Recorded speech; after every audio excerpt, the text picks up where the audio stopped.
So what's up mga kaabi, good morning sa inyong lahat. So ngayon mga kaabi ay kakagising ko lang. Ito mga ang room guys. Ito yung ano, sorry kagabi kasi kinuha namin yung dalawang female na ano yun, oranda at saka dumikin. So tara, samahan nyo ako, pumunta tayo kay Edmarks Aquayard. Tara. So guys, papunta na tayo kay Edmark. Magbisita tayo doon ng mga isdaan niya. And tignan natin yung breed natin kagabi. Sorry guys, hindi ako nakapag-update sa inyo. So update ko na lang kayo pag nandun ako. A few moments later. So guys, andito na pala tayo sa kanya. Ito pa yung breed namin kagabi. Lipat tayo sa kabila guys. Dito. Ayan. Yan yung atin o, binibreed o.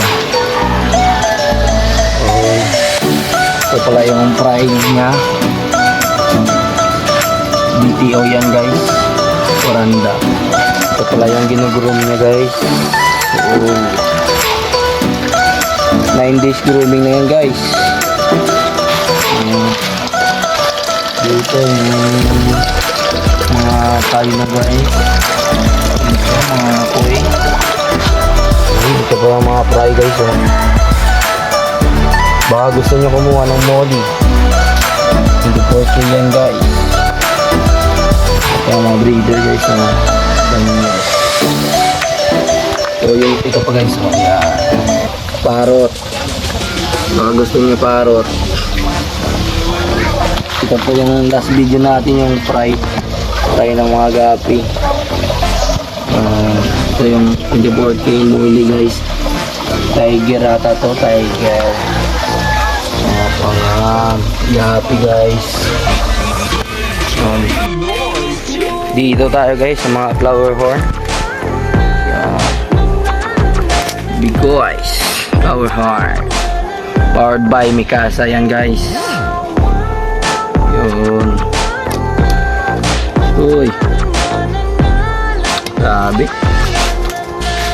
Ito yung tilapia flower horn.